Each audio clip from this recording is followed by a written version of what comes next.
aquí está Juan Ariel Jiménez con nosotros. Es un honor tenerlo en el programa, que fue nuestro primer invitado. Cuando empezó.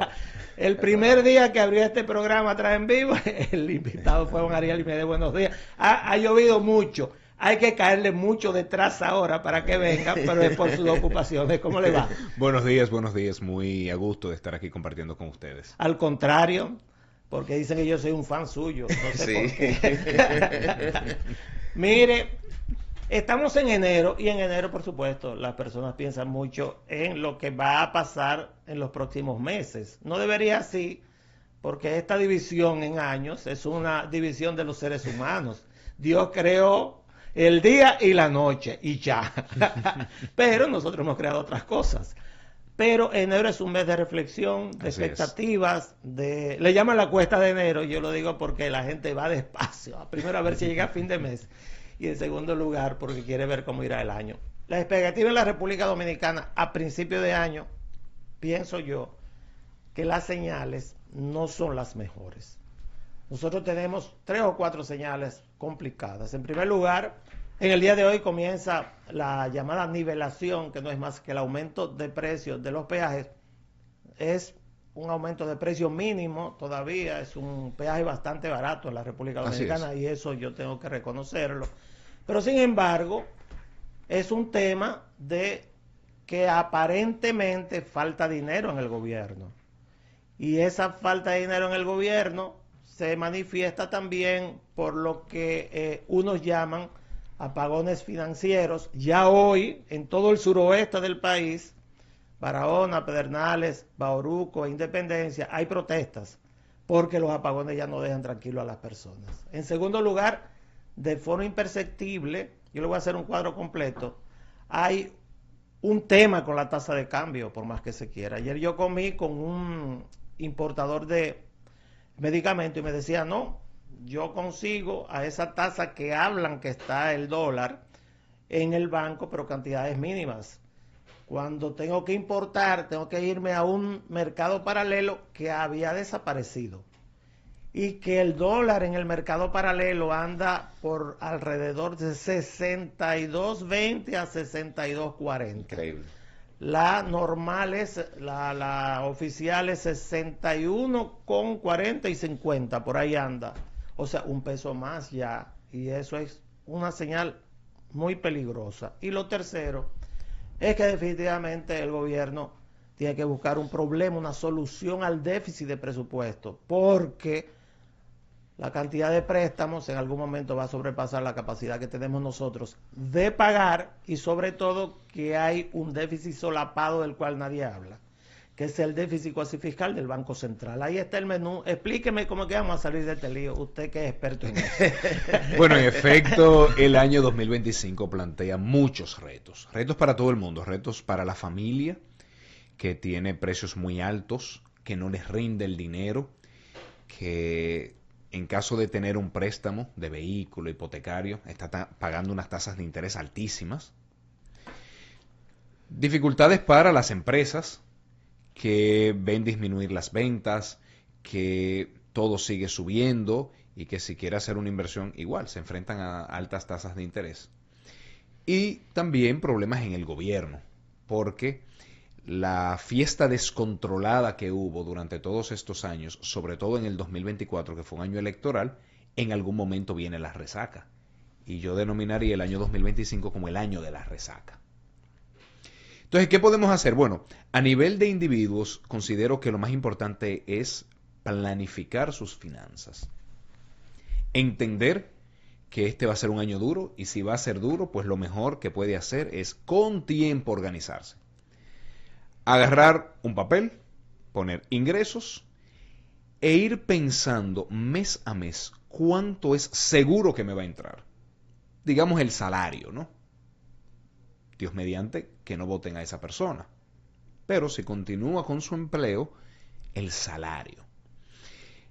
Luego vienen las donaciones, las remesas, los regalos, que uno no está tan seguro de eso, pero es algo habitual.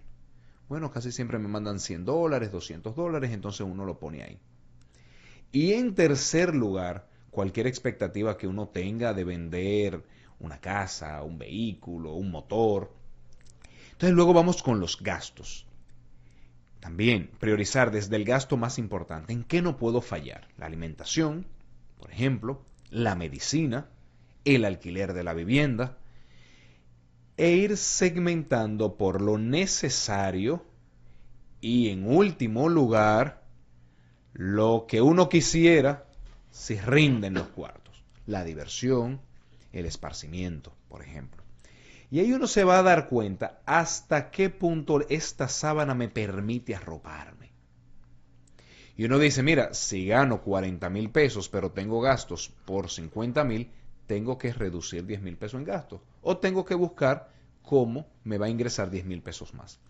Pero si uno lo hace con tiempo, evita que llegue un mes, por ejemplo un agosto, donde hay que pagar la inscripción en los colegios, no tener de dónde buscarlo, y tienden en muchas ocasiones que salir a endeudarse con los prestamistas informales al módico 10 y al módico 20. Y ahí empieza la quiebra de una persona, por un gasto alto que no ha sido planificado. En aquellos casos de que por alguna razón le aumenten los ingresos por encima de los gastos, por ejemplo, me promovieron, me aumentaron el salario, antes de uno empezar a gastar más, decir, déjame ir haciendo un colchón, un ahorro. ¿Por qué? Porque es lo que nos permite aguantar mejor los golpes. Dios nos libre, viene una enfermedad familiar, una persona que tiene que hacer un gasto importante en salud, tiene que sacarlo del ahorro idealmente, porque es que si no se va a tener que endeudar, y se va a tener que endeudar en un año de altas tasas de interés. Entonces, insisto, lo principal que podemos hacer es planificarnos, ya sea con un papel y un lápiz o en una computadora. Para los más jóvenes hay muchas aplicaciones por internet que ayudan a que uno organice sus finanzas, y así vamos a ir sorteando este año que debo decir responsablemente que va a ser un año difícil. Juan Ariel, los apagones en República Dominicana, los últimos años, el que te estoy observando decía que ya no existían en nuestro país. Me duele mucho porque los últimos días, personas que trabajan conmigo me llaman, Giovanni, no tengo luz, no ha llegado en mi hogar, puede llegar a las 2 horas. ¿Qué es lo que está pasando en este país? Vamos a ver, anteriormente se venía invirtiendo en el sector eléctrico para reducir las pérdidas. ¿Qué quiere decir esto?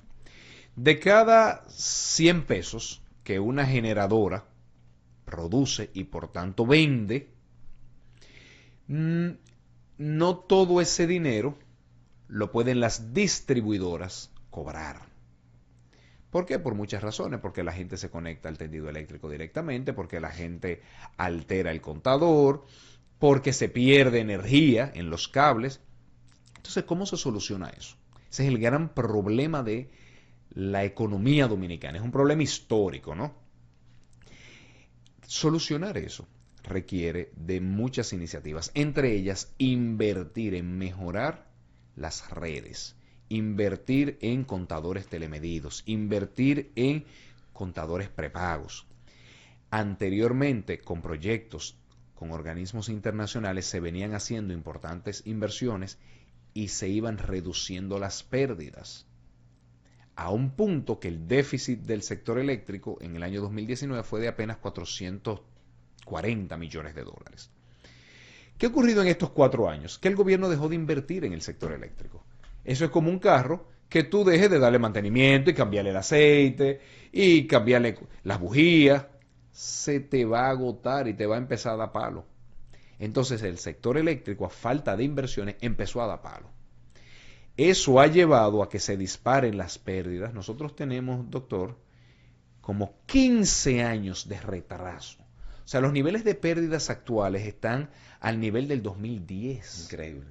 15 años de retroceso. Eso ha llevado a que el déficit pase de 400 y pico de millones de dólares a 1.500 millones de dólares.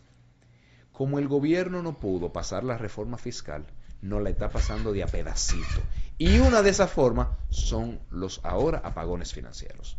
Apagones financieros. Sí, claro. ¿Por qué son financieros? Porque hay capacidad suficiente de las generadoras de prender el país las 24 horas. Pero no se puede comprar esa energía. Pero alguien la tiene que pagar. O la paga el consumidor o la paga el gobierno. Entonces, ¿qué pasa? Anteriormente, como se estaban haciendo inversiones, cada vez más lo pagaba quien consume la energía y quien debe de pagarlo y el gobierno menos. Pero como ahora el gobierno dejó de invertir, se le creó este déficit y como el gobierno ya no puede cargar con eso, pues entonces dicen, miren, mejor no den electricidad. Y por eso se programan los apagones. Pero eso, yo haciendo memoria aquí sentado escuchándolo, el único país que recuerdo de América Latina que hizo eso fue Chile. En Chile había una situación como la nuestra, en los años 80, 90. Los años 80, 70, 80. Pero quien lo hizo fue Pinochet. Pinochet en sus 18 años de gobierno, bueno, decidió que eso se iba a resolver. ¿Y cómo lo iban a resolver? Lo resolvieron. Pero fue Pinochet, apágame todos los barrios pobres, porque los que no pagan son los barrios pobres aquí. Nosotros los de clase media estamos obligados a pagar, nuestros contadores son electrónicos. Y si no pagamos, ya no tienen que ir a cortar la luz, no, la cortan a distancia. A distancia, ahora. así es. Entonces, van a pagar la parte más pobre del país. Sí, y me voy más lejos. Que sobre eso yo tengo una pregunta. Sí, y me voy más lejos. A mí no me gustan las generalizaciones. En todo lugar hay quien paga, quien no paga. Entonces, en lugar de hacer inversiones para determinar quién está pagando y quién no, lo que hacen es que apagan barrios completos. Ya hay protestas sobre eso. Claro, pero apagan barrios completos. Estamos hablando de que apagan colmados, apagan pequeños negocios. Entonces, le están dificultando la vida a la gente. Sin necesidad, porque es que ya se sabe cómo corregir ese problema. Ese problema se ha venido corrigiendo en Brasil, se ha venido corrigiendo en Argentina y lo sé porque mi tesis de primera maestría fue sobre el sector eléctrico. Yo he estudiado este tema, he analizado este tema, cómo se gestionó en Sudáfrica, cómo se gestionó en Albania, cómo se gestionó en las principales localidades de Brasil, como Sao Paulo y Río de Janeiro, que tuvieron dos enfoques distintos. Entonces, se sabe cómo manejarlo, lo que pasa es que requiere inversiones. Pero si el gobierno destina más recursos a publicidad que a inversión en el sector eléctrico, ¿qué va a terminar pasando? ¿Qué se le va a descalabrar el sector eléctrico? Si el gobierno destina más recursos a la famosa brisita navideña, a darle dinero a Villegas y todo el que llega, independientemente de si lo necesita o no, ¿qué va a pasar ahora? Que ahora va a castigar a gran parte del pueblo dominicano apagándole la electricidad.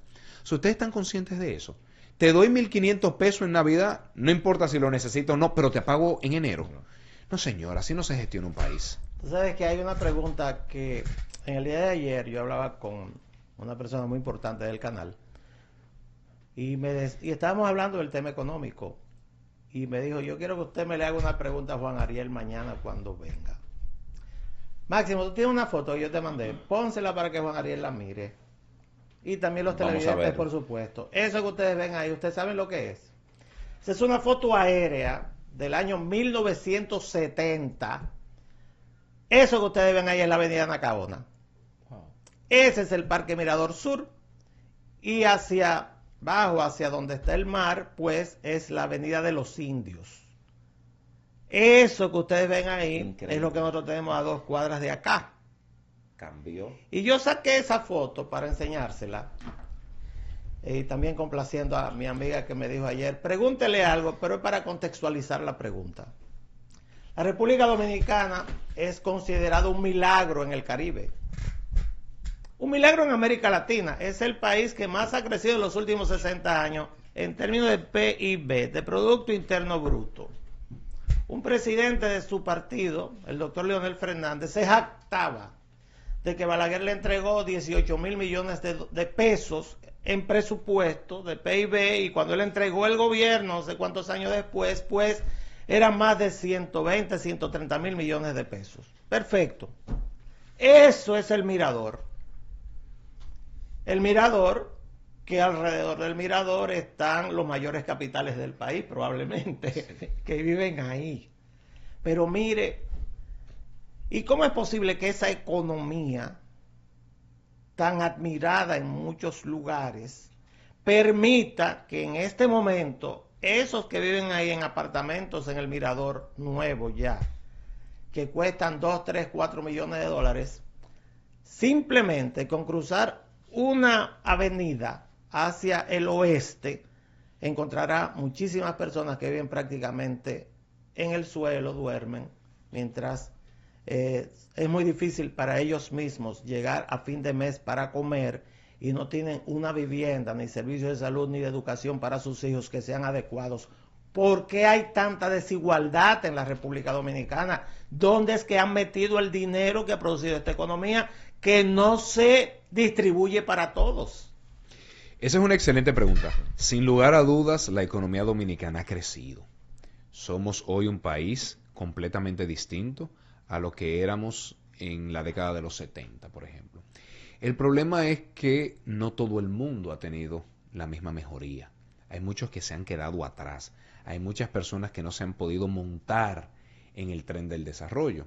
Y usted me preguntará por qué. Yo tengo varias respuestas. Lo primero es el sistema educativo.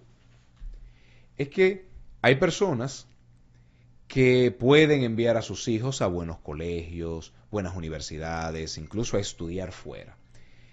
Pero la mayoría de los dominicanos envían a sus hijos a una escuela pública dominada por un sindicato politizado, que se ha rifado, que ha sido rifado a lo largo de la historia por los distintos partidos políticos, que va a una escuela donde los intereses políticos normalmente están por encima del interés superior del niño, y al no darle a esas personas la capacidad de ejercer su derecho a la educación de calidad, no se le da posibilidad de encontrar un buen trabajo. Entonces, el sistema educativo es uno de los causantes de los niveles de desigualdad que tenemos hoy en día. Me voy a otro, el sistema de salud. Muchas personas quiebran cuando viene un efecto adverso en su familia. Sale, Dios no lo quiere, un cáncer. Y tienen que vender lo poco que tienen. Entonces, como no tenemos un sistema de salud, y enfatizo, sistema de salud de calidad, la gran mayoría de los dominicanos está a expensa de la buena de Dios.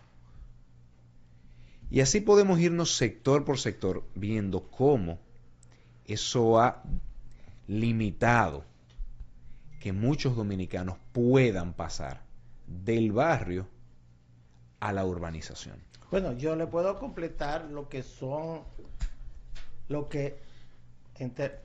los autores hablan, que son las metas o el trabajo que tiene que hacer cualquier gobierno en términos sociales. Aparte de educación y salud, está el tema de trabajo. Hábleme de cómo usted plantea una sociedad donde los sueldos todavía permanecen tan bajos. Claro, donde el sueldo no da ni siquiera para la canasta básica. Ahora, lo que pasa es que el sueldo no se determina por el decreto de un presidente. El sueldo lo determina la cantidad de empresas que están buscando trabajadores, contratando personas, y eso es lo que hace que aumente el salario. El salario no es más que el precio del trabajo, y todo precio se determina con oferta y demanda. El mercado de trabajo. Es el mercado. Entonces yo le digo, si usted quiere que le aumenten el sueldo, nada más tiene que conseguir otra oferta de trabajo, y usted verá cómo va a aumentar su sueldo. Entonces, tenemos que trabajar en crear empleos, pero empleos en el sector privado, empleos de calidad y formales. Lo que estamos viendo, sobre todo en los últimos años, es que la gran cantidad del empleo lo crea o el gobierno o la necesidad. El gobierno a través de una nómina pública inflada, supernumeraria, y la necesidad a través de la persona teniendo que sobrevivir, conchando, vendiendo fruta en la calle, vendiendo empanada en las esquinas. Entonces así no puede ser. El otro tema, son cinco ejes. El otro eje es la vivienda. Para eso que están los gobiernos. Se supone para que las personas tengan acceso a una vivienda digna. Pero aquí usted camina por muchos barrios y ciudades y lo que encuentra son muchas casas de zinc. Algunas todavía tienen piso de tierra y sus necesidades las hacen en instalaciones sanitarias no adecuadas. ¿Han fracasado los gobiernos? Sí, y además me voy más lejos. Se apuesta a una política de vivienda donde el gobierno construye y el gobierno reparte. Y así no debería ser. Nosotros tenemos que pensar en una política de vivienda que le dé al ciudadano, primero que nada, la capacidad para acceder a un préstamo a baja tasa de interés fija. Porque una persona que no tiene ni siquiera una estabilidad laboral no puede someterse al riesgo de que le aumenten la tasa. Bueno, hoy es 6, mañana es 12, porque quiebra. Para que muchas personas puedan poco a poco acceder a tener el inicial de su vivienda. Y a los más pobres el gobierno le tendrá que dar ese inicial. Y ahí insisto, nosotros podemos ver el caso de Colombia, y quizás lo digo porque uno de mis mejores amigos fue el ministro de Vivienda de Colombia, que implementó esa medida, en donde el gobierno dejó de construir. Ese no es el rol del gobierno. Al menos no construir viviendas. Si tiene que construir carreteras, avenidas, hospitales, escuelas, pero no viviendas, que le deje eso al sector privado, pero que identifique a los más pobres, le dé ese inicial y le permita acceder a préstamos con bajas tasas de interés, porque el gobierno tiene un fideicomiso de garantía.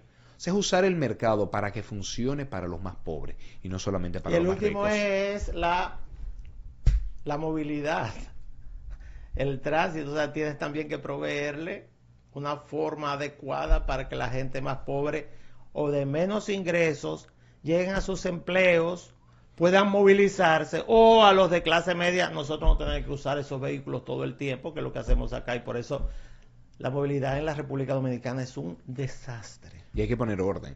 Y se pone orden de muchas maneras. Se pone orden invirtiendo en transporte masivo de pasajeros. Es urgente el metro de la 27, urgente. Esa es la vía troncal más importante del país. Eso hay que hacerlo. Pero así hay que identificar todas las calles. Por ejemplo, un tranvía en la Churchill. Eso permitiría facilitar el tránsito norte-sur. Y así hay que ir dando las soluciones puntuales y descongestionar, sacando los vehículos pesados de circulación durante el día. Y para eso hay muchas formas de hacerlo. Está el esquema de cargas nocturnas que se implementó en Brasil. Está el esquema de centros logísticos de distribución. Por ejemplo, en el caso de Madrid, la red logística de mercados. Se intentó hacer una vez aquí en el gobierno de Hipólito. Y eso hay que hacerlo, hay que poner orden en el tránsito. Porque es que si no, señores, vamos a pasar ya no 1 hora, ya no 2 horas, 3 horas en tapón.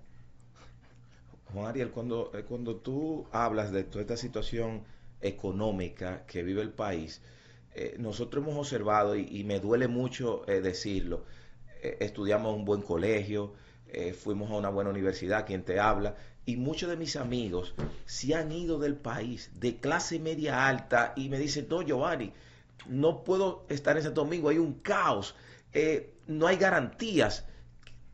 ¿Qué es lo que está pasando? Desorden, es que es un desorden. Yo creo que si hay una palabra que define qué se debe hacer en cada sector es orden.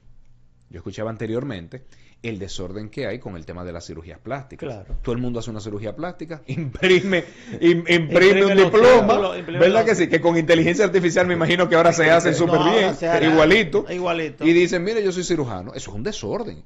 Porque en un país organizado hay un Ministerio de Salud Pública donde si encuentran una gente ejerciendo un área de la medicina, un área de la medicina para la que no está capacitado, pero es que le vienen 10, 20 y 30 años de cárcel. Totalmente. Porque es homicidio lo que está ocurriendo. Pero así hay un desorden en el tema migratorio, hay un desorden en el tránsito. Hay que poner orden. Lo que pasa es que para poner orden hay que afectar intereses. Y quien quiere ser gracioso con todos los sectores nunca va a poder poner orden en un país. Mire, hay un tema personal con usted que hay gente que lo ha preguntado. Política. Sí, pero no, más bien, porque no estamos mucho en política partidista en este momento. Yo creo que el país se merece quizás un descanso en eso. Y nosotros comenzar a hablar de los problemas que tenemos. No puede ser que fulano va a ser presidente. A mí qué me importa que fulano quiera ser presidente. Estamos a 4 años de unas elecciones. No. Son los problemas que tenemos. Pero sin embargo, con usted hay un tema personal. Porque salió una foto que usted mismo publicó de una comisión o un equipo de gente que se va para Bolivia a hacer unos estudios, y la gente entonces dice que si es que usted se va para Bolivia, ¿usted se va para Bolivia a vivir? No, para nada, señores, yo me quedo. Eso ya no le he preguntado eso. Sí. Usted se va, ¿será que él se va para Bolivia? Me dijeron a mí. No, para nada. Dominicano 100% y 24/7. No, lo que pasa es, En mi caso particular, yo trabajo en el sentido de que yo necesito generar ingresos para sostener mi familia. Claro. Eso es distinto a la actividad política, porque por la actividad política no nos pagan un peso, al contrario. Entonces, como necesito generar ingresos, parte de lo que hago, tanto a través de mi empresa en el país, como a través de la universidad en Estados Unidos en la cual trabajo, es asesorar países. A nivel local, en mi empresa estamos asesorando Ecuador, Panamá, El Salvador. Ahora mismo estamos negociando otros 2 países. Porque quizá vieron unos dominicanitos que al parecer saben de economía y de finanzas y de políticas públicas y entienden que los podemos ayudar. Entonces, nosotros estamos asesorando a esos países a través de mi empresa y a través de la universidad estoy asesorando a Azerbaiyán y Bolivia. Es algo que he hecho toda mi vida. Ahora sí. Sí, no me voy a vivir para ninguno de esos países. O sea, Azerbaiyán queda lejos. Sí, eso bastante queda por lejos. Allá. Después de Rusia queda eso, por allá donde están todos los Exactamente. cerquita de Afganistán, queda Azerbaiyán. O sea que él no se va, así que estén tranquilos. Porque hay mucha gente que quisiera que ustedes fueran, porque dicen que hay una... Yo no se la voy a preguntar esa, no voy a hablar de ese tema, porque Ahora, de verdad, pero sí le quiero preguntar algo que tiene que ver con política. En el día de ayer, todos los partidos fueron juntos. Rarísimo, porque son enemigos. A la Junta Central Electoral para llevar un documento que creo que aterrizó un poco el tema, porque hubo gente que salió a hablar en contra de una sentencia del Tribunal Constitucional cuando no lo pueden hacer. Esas sentencias son obligatorias para cumplirlas por todos los poderes públicos, con el tema de los candidatos independientes. Ahora piden la regulación por parte de la Junta de la presentación de esas candidaturas independientes. ¿Cuál es su posición? Yo considero que todo tiene que ser regulado, ¿eh? O sea, en todo tenemos que tener un orden. Ahora, yo creo que quizás se debió aprovechar esa oportunidad para entre todos hacer una reflexión sincera de qué estamos haciendo mal, qué podemos hacer mejor, los partidos políticos. ¿Por qué será que en las pasadas elecciones hubo una abstención de 47%? Entre ellos la mía. 1 de cada 2 dominicanos dijeron, nada de lo que, a pesar de todos los problemas que tengo, que no son pocos, nada de lo que hay me gusta. Entonces, así mismo vamos a sentarnos y decir, señores, miren, lo que estamos haciendo no está funcionando, vamos a hacer algo distinto. Quizás en lugar de estar atacándonos uno a otro, vamos a presentar propuestas. Quizás en lugar de estar hablando de candidaturas, 4 años antes, vamos a hablar de los problemas de la gente. O sea, son todas esas cosas que tenemos que ver, pero empecemos por escuchar. Si 1 de cada 2 dominicanos nos dijo, no nos gusta nada de lo que hay en el tablero, vamos a preguntarles por qué no les gustó, qué deberíamos hacer distinto.